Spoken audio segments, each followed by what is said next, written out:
Sinabi ni Senadora Leila de Lima na ang Malacanang ang may kinalaman sa riot sa Bilibid para takutin ang mga inmate na ayaw makipagtulungan sa gobyerno. Hamon din niya kay Pangulo Duterte arestuhin na siya ngayon. Emosyonal din ito kanina nang banggitin ang panghahara sa kanya pati na sa kanyang mga tauhan. Nais naman ng mga senador na paimbestigahan ang nangyaring stabbing incident sa NBP. Si Bean Corvera sa detalye.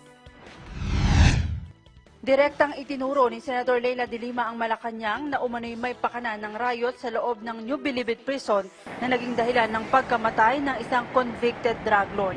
Ito'y para balaan at takutin raw ang mga nasa Bilibid 19 o mga high-profile inmate lalo na sa mga ayaw makipagtulungan sa gobyerno para ikanta ang umano'y kaugnayan ni de Lima sa illegal drugs operations. This means we have reached a new level of murderous policy in this government. I am not discounting the possibility that this so-called riot is Malacanang's way of sending its messages to prisoners who refuse to implicate me in the Bilibid drug trade as part of Aguirre's and Malacanang's teleserye drama projecting me as the Bilibid drug queen. Gawa-gawa lang anyang storya na nagsasyabu ang mga preso bago ang riot tulad ng mga storya ng mga umunin ng laban at napatay na drug addict sa Oplan Tokhang ng gobyerno. Desperado na kasi anyang Malacanang kaya gumagamit ng umunoy mafia tactics at gangster-style operations. It makes this government an assassin state, a state that promotes murder and summary execution as policy and as weapon against its perceived enemies. Imposible anya itong mangyari dahil nasa loob na ng maximum security ang mga preso na kontrolado ng PNP Special Action Force. Katunayan, may mga impormasyon siya na tinorture at iniipit ang mga bilanggo para idiin siya sa kaso. Kabilang na rito si GB Sebastian na ginamit na asset noon ng gobyerno para makakuha ng impormasyon sa loob ng Bilibid. Nakatanggap raw siya ng forwarded text messages mula sa kanyang mga source kung saan kinukumbinsi si Sebastian ng misis nito para tumistigo laban sa kanya dahil iniipit na rin sila ng gobyerno. Matigas JB, ayaw maglay versus D5. D5, that must be me. They have to do something soonest to provide protection. Although the same day, September 22, from my same source, JB and wife business and bank accounts threatened, negos underway, was advised to cooperate with lawyer assistance, period. Hindi na napigilan ni de Lima ang emosyon dahil pati raw ang kanyang dating PSG guard na si Junel Sanchez na inakusahang bagman niya, pinipilit na rin pumirma sa affidavit para idiin siya sa kaso.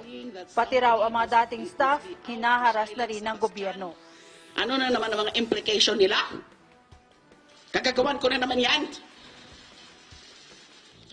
Sila ang nagigipit sa akin.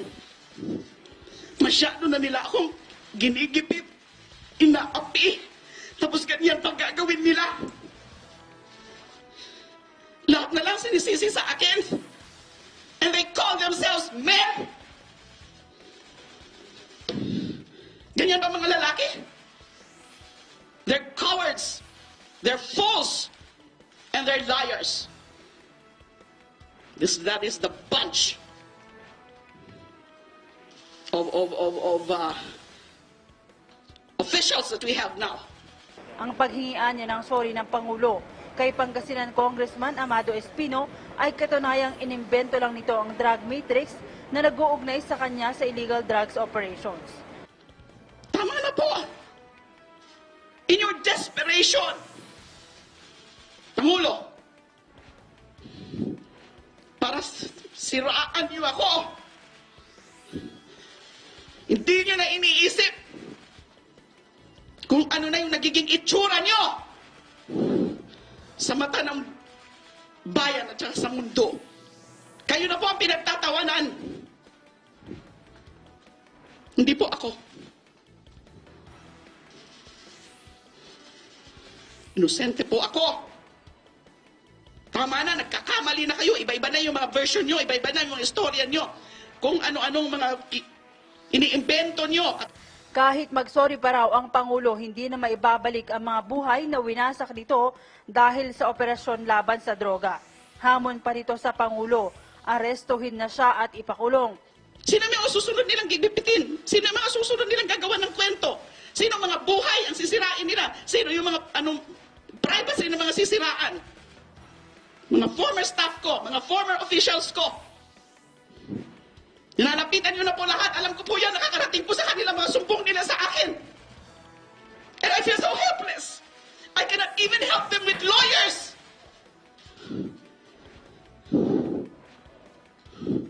Dahil kung papadalhan ko sila ng lawyers, sasabihin nila, ayan, kasi protektahan para hindi siya i-ano. So what am I supposed to do now? Tell me. I'm not going to leave this country and escape anything because there is nothing to escape from.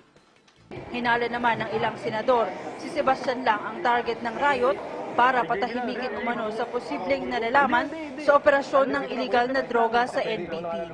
Ayon kay Senador Vicente Soto, questionable ang timing ng riot sa NBP na naganap sa harap ng ginagawang investigasyon sa operasyon ng iligal na droga. Imposible rin anya nakagagawa ng DOJ ang insidente dahil mas pabor silang buhay na domestigo si Sebastian sa pagdinig ng Kamara. So, a lot of motives can be imputed on any of these people and the incident itself, no? But until we know the real score and what really happened, siyempre hindi natin maaalis na nagkaroon ng maruming isip na may mga taong may mga tao na gustong patahimikin si JB Sebastian at saka yung tatlong mga drug lord na kasama. Iginit naman ni Senador Manny Pacquiao, dapat magsagawa ng malalimang investigasyon ang National Bureau of Investigation at PNP SAF para malaman ang ugat ng riot. Bagamat marami na anyang lumulutang na magkakaibang anggulo, kailangan ng full-blown investigation para mapapanagot sa batas ang may pakanan ng karahasan. Maging witness, makuna ng ebidensya, pinatay. So, pwedeng connection ito sa investigasyon dito sa lower house at saka sa Senate yung mga illegal drugs. Naghain na ng resolusyon si Senador Antonio Trillanes para paimbestigahan ang nangyaring riot sa Bilibid. Kasama sa posibleng ipatawag sa ikinakasang investigasyon ng Senado ang mga opisyal ng PNP Special Action Force at ang mga nasugatang high-profile inmate. Para sa Eagle News, may Ann Corvera, M1 with 25.